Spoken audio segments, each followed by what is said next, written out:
કરવાના છે કે એન્જિનિયરિંગ ડ્રોઈંગ સબ્જેક્ટનું કે જે આજે પેપર હતું તારીખ 29/1/2024 વિન્ટર 2023ની એક્ઝામિનેશન કહેવાય કે ન્યૂ સિલેબસ પ્રમાણે એમાં પેપર એકદમ સહેલું અને બેઠે બેઠું કોપી ટુ કોપી પૂછાણું હતું. આપણે જો વાત કરીએ ટોટલ 56 માર્ક કહેવાય 56 માર્ક્સનું બેઠે બેઠું હતું. જો આપણે આઇસોમેટ્રિક અને જે ઓર્થોગ્રાફિકના પ્રોબ્લેમવાળી 7મી 8મી સીટ કાઢી નાખી અને ટોટલ 14 માર્ક આપણે સ્કીપ કરી નાખી તોય આપણા 56 માર્ક્સ થઈ જતા હતા. બેઠે બેઠું જે આપણે આઈએમપી પ્રશ્ન આપ્યા હતા એમાંથી જ હતું બરાબર. એટલે સારા માર્ક્સને આપણે કહેવાય ને કે લગી આવે એવું પેપર સહેલું હતું બરાબર. તો આપણે ઓવરવ્યૂ જોતા જઈએ ઉપરથી કેવા કેવા ટાઈપના પ્રશ્નો આવ્યા હતા બરાબર. તો સૌથી પહેલો પ્રશ્ન ડ્રોઈંગ ઇન્સ્ટ્રુમેન્ટ એટલે એના સાધનોની યાદી બનાવવાની હતી ને એના ઉપયોગ એટલે કે એપ્લિકેશન લખવાની હતી બરાબર. અને પછી બીજા નંબરનો પ્રશ્ન એ હતો કે લાઈન અને યુનિડાયરેક્શન રીત આકૃતિ દોરી અને સમજાવવાની હતી બરાબર. તો જો આ આપણો પ્રશ્ન હતો એ પહેલા નંબરનો આપણે મૂક્યો હતો આઈએમપી બરાબર. અને આ તો આપણો 20નો પ્રશ્ન હતો. કયો પ્રશ્ન કેટલામાં આપણો જે હતો એ પણ આપણે લખ્યું હતું. એટલે તમને ચેક કરવું તમે એ પણ કરી શકો. પછી આમાં આપણે ક્વોડ્રેટિક સર્કલ મેથડ પણ ત્રીજા નંબરનો પ્રશ્ન આપણો એ છે કે એના દ્વારા આપણે ઇલિપ્સ દોરવાનો હતો. 7 માર્ક્સમાં હતા બરાબર. પછી પ્રશ્ન નંબરની વાત કરી પ્રશ્ન નંબર 2 આપ્યા છે. 2માંથી તમારે એકને ચોઈસ કરીને લખવાનો હતો. એટલા માટે એટલે કે જો પ્રશ્ન 2 તમે આ લખો બરાબર. તમે ABC આ તમારે લખવાના કન્ટિન્યુ અથવા કોઈ આ પસંદ કર્યો હોય તો આખા ABC એને લખવાના. તો આની અંદર 80 mm લાંબી રેખા AB ને 7 સરખા ભાગમાં વિભાજિત કરવાનું હતું બરાબર. ઇક્વલ પાર્ટ કીધા હતા. તો આપણે જે પ્રશ્ન આપ્યા આઈએમપી બનાવ્યા હતા એની અંદર 14મો પ્રશ્ન હતો.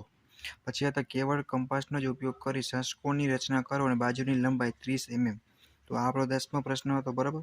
અને જે ક છે એટલે કે સી છે આપણો એ આપણો છે પ્રોજેક્શન ઓફ લાઇન જે 35મો પ્રશ્ન હતો બરાબર. પ્રશ્ન નંબર 2 છે જે કોઈ આ ક્વેશ્ચન લખ્યો હોય છે એમાં આ સિમ્પલ ને સહેલો હતો કે 3 અસમય રેખી બિંદુમાંથી પસાર થતું વર્તુળ ડ્રોઈંગના સાધનની મદદથી દોરો.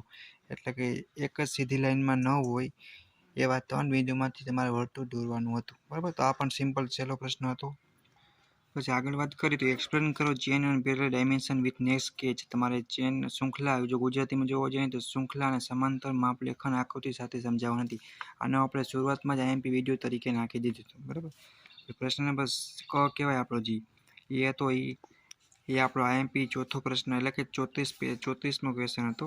પ્રશ્ન 3 છે એમાં ટોટલ 2 આપ્યા છે. કોઈ પણ આપણે જે લોકો આ લખ્યો હોય છે એમાં ત્રીજો છે એ 30 mm બાજુવાળા પેન્ટાગોનનું ઇન્વોલ્યુટ દોરો. આ આપણો 17મો આઈએમપી પ્રશ્ન જ નાખ્યો હતો લિસ્ટમાં બરાબર. અને જે બ છે એમાં શું કીધું કે સાયક્લો દોરવાનું. તો આપણો આઈએમપી વિડીયો જીટી તરીકે નાખ્યો હતો બરાબર. અને પછી પ્રશ્ન નંબર 3 છે કે જે લોકોએ આ લખ્યો હોય છે એમાં એન્જિનિયરિંગ કરવાની પ્રકારની સૂચિ બનાવો. એ આપણો 8મો પ્રશ્ન આઈએમપી લિસ્ટ પ્રમાણે. અને પછી વાત કરીએ આગળ તો પ્રશ્ન નંબર આમાં તમારે હાઇપરબોલા દોરવાનો હતો. તો એ આપણો 37મો પ્રશ્ન. તો આ પણ આપણે લિસ્ટમાં હતો. અને પછી વાત કરી એક 60 mm વ્યાસના વર્તુળનો એક વ્યાસ PQ HP સાથે 60નો ખૂણો બનાવે અને બીજો વ્યાસ RS જે PQ ને કાટખૂણે છે તો તેને VP સાથે 45નો ખૂણો બનાવે તો તેના પ્રક્ષેપો દોરો. તો આ આપણો 32મો ક્વેશ્ચન હતો. એ પણ હતો આપણે. અને આ પ્રશ્ન 4 છે તો તમારે એમાં પણ 2 આપ્યા હતા. કોઈ પણ એક જ લખવાનો હતો અને એમાંથી આ જ લખવાનો હતો એવું ના કરી શકાય. એની અંદર તમે એક આ લખો અ બ અને સી તમને નહીં આવડતો એટલે ક નહીં આવડતો તમે આનો સી ના લખી શકો કાયદેસર રૂલ પ્રમાણે બરાબર. તો ચોથાની વાત કરીએ તો તમને પ્રોજેક્શન ઓફ લાઇનના નાના પ્રોબ્લેમ આપ્યા છે 33મો ક્વેશ્ચન. તો આ પણ બેઠે બેઠું હતો બરાબર. થોડુંક માપ ને આમાં થોડુંક બદલી નાખીએ તો એ તો નિયમ જ છે. હવે બ ની વાત કરીએ તો 3 વર્તુળ પદ્ધતિ વડે 30 mm બાજુવાળો લંબાઈનો પંચકોણ દોરો. 3 સર્કલ મેથડ એટલે વિશિષ્ટ રીત પણ કહી શકાય બરાબર. આ સિમ્પલ શૈલી હતી. બીજી સ્પેશિયલ મેથડ પણ કહી શકાય. એ જ પ્રશ્ન હતો. તો આ 4 માર્ક્સમાં રોકડા આવી જાય તે પણ આપણો 18મો પ્રશ્ન હતો. આપણે 7મી 8મી સ્કીપ કરી દીધી. જે લોકોને કદાચ ના આવે ના આવડતી હોય એના માટે આપણે એ 7 અને 8મી સીટને 14 માર્ક્સ સ્કીપ કર્યા બરાબર. તો આપણે અત્યારે રહેવા દઈએ કાંઈ વાંધો નહીં. ચલો 7 માર્ક્સ આપણા એ બાદ કોઈ જે લોકોએ આ પ્રશ્ન ચોથો બીજો લખ્યો હોય છે એમાં પહેલો પેરાબોલાના ઉપયોગ લખો. તો આપણો ક્વેશ્ચન નંબર 9 હતો બરાબર. પછી બ ની વાત કરીએ તો યુનિવર્સલ સર્કલ પદ્ધતિનો ઉપયોગ કરીને 30 mm બાજુવાળો નિયમિત ષષ્ઠકોણ દોરવાનો હતો. આ આપણો ક્વેશ્ચન 22 હતો બરાબર. તો એના 4 માર્ક્સ રોકડા આવી જાય અને આપણે આના 7 માર્ક્સ સ્કીપ કરીએ. એટલે કે ચોથા ક્વેશ્ચનની અંદર અને 5માની અંદર બેમાં સી છે એ 7 માર્કના આઇસોમેટ્રિકના અથવા ઓર્થોગ્રાફીના પૂછેલા હોય. તો ટોટલ આપણા 14 માર્ક્સ હતા એ જ આપણે ગયા. બાકી બેઠે બેઠું આપણે જે કીધા હતા એ જ પ્રશ્ન પૂછાયેલા છે બરાબર. તો કાંઈ વાંધો આપણે સ્કીપ કરી. 5માં પણ 2 આપ્યા હતા. એમાં તમારે કોઈ પણ એક લખવાનો હતો. એમાંથી મોસ્ટ ઓફ મારા મત મુજબ આમાંથી આ જ લોકોએ વધારે પસંદ કર્યો હશે એ 100% બરાબર. તો એમાં પહેલો હતો ફર્સ્ટ એંગલ મેથડ અને થર્ડ એંગલ મેથડ સિમ્બોલ દોરો. ખાલી દોરવાનું કીધું, 1 ને 1.5 માર્ક થયો. સેમ ટુ સેમ હતું ફર્સ્ટ એંગલ અને થર્ડ એંગલ. આના 3 માર્ક્સ રોકડા, એ પણ આપણે એક પ્રશ્ન કીધો તો એ આપણો 21મો હતો, તે પણ રોકડા માર્ક આવી ગયા છે.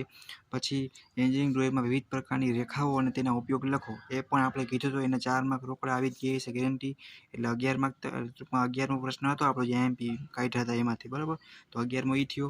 અને આપણે કંઈ વાંધો નહીં, ચાલો એક 7 માર્ક્સનો આઇસોમેટ્રિકનો સ્કીપ કરો એમ કરી, અને ચોથાનો એક 7 માર્ક્સ અને પાંચમાનો એક 7 માર્ક્સ, બરાબર, આઇસોમેટ્રિક. હજી છેલ્લે આપણે ટોટલ 14 માર્ક્સ ગયા બાકી. આખો બેઠો પેપર જે આપણે એન્જિન ડ્રોઈંગનું કાઢ્યું હતું, ઇમ્પોર્ટન્ટ વિડીયો જીટીયુના એમપી પ્રશ્ન તરીકે જે આપણે યુટ્યુબમાં નાખ્યો હતો, બરાબર, એ જ બેઠું પેપર પૂછાણું. એટલે કે તમારા 56 માર્ક્સ રોકડા થઈ ગયા. એટલે એ બી ગ્રેડ તમારો પાકો. અને આ 2 પ્રશ્ન હતા એ જે લોકોને હોશિયાર છે, તૈયારી કરવી હતી, એના માટે આપણે 7મું અને 8મું ચેપ્ટરનો જ્યારે વિડીયો નાખ્યો, બરાબર, યુનિટ તરીકે, એમાં આ પણ જીટીમાં પૂછાયેલા પ્રશ્ન નાખ્યા હતા, વિડીયો તરીકે કવર થઈ ગયા, બરાબર.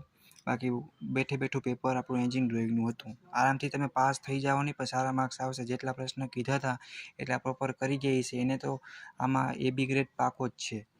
બટ 7મી 8મી સીટના જે લોકો વિડીયો જોયા છે અને ઓર્થોગ્રાફી અને આઇસોમેટ્રિક જે લોકોને ડ્રોઈંગ ફાવતા હશે, એ પણ 2 પૂછ્યા હતા. તો તમારા કહેવાય ને કે પૂરેપૂરા માર્ક્સ આવે. ક્યાંક થોડીક ભૂલ પડે તો 1 કે 2 કે 5 માર્કનો કદાચ ભૂલ પડે, બાકી તમારે આ સબ્જેક્ટ આરામથી ક્લિયર થઈ ગયો અને પેપર પણ સહેલું હતું. જે લોકોએ બહુ નહીં વાંચ્યું હોય, ખાલી આપણો વિડીયો જોયો હોય છે, અથવા કોઈ પણ યુટ્યુબ ચેનલ અથવા પોતાના એમપી પોતાની રીતે માર્ક્સ આવી ગયા છે, અને પાસ એટલીસ્ટ પાસે તો પહોંચી જ જાય. પેપર સહેલું પૂછાણું હતું, બરાબર. આખું આપણે આ વિડીયો હતા એમાંથી જ બેઠું પૂછાયેલું હતું. તો તમારા બધાને આવા જ પેપર જાય, બરાબર. એના માટે ઓલ ધ બેસ્ટ. ને કાંઈ પણ ના સમજાય તો તમે કોમેન્ટ કરીને પૂછી શકો. અને આવા નવા વિડીયો મેળવવા માટે નવા સબ્જેક્ટના એમપી 6 સેમ લગી કોઈ પણ બ્રાન્ચના અમારી યુટ્યુબ ચેનલમાં જોડાવો અને બેલ આઇકન પર પ્રેસ કરો, જેથી કરીને તમને કોઈ પણ નવો વિડીયો મળે તો તમે એનો સીધો લાભ લઈ શકો, બરાબર. તમારા ફ્રેન્ડને પણ શેર કરજો, જેથી કરીને એને પણ હેલ્પફુલ થાય.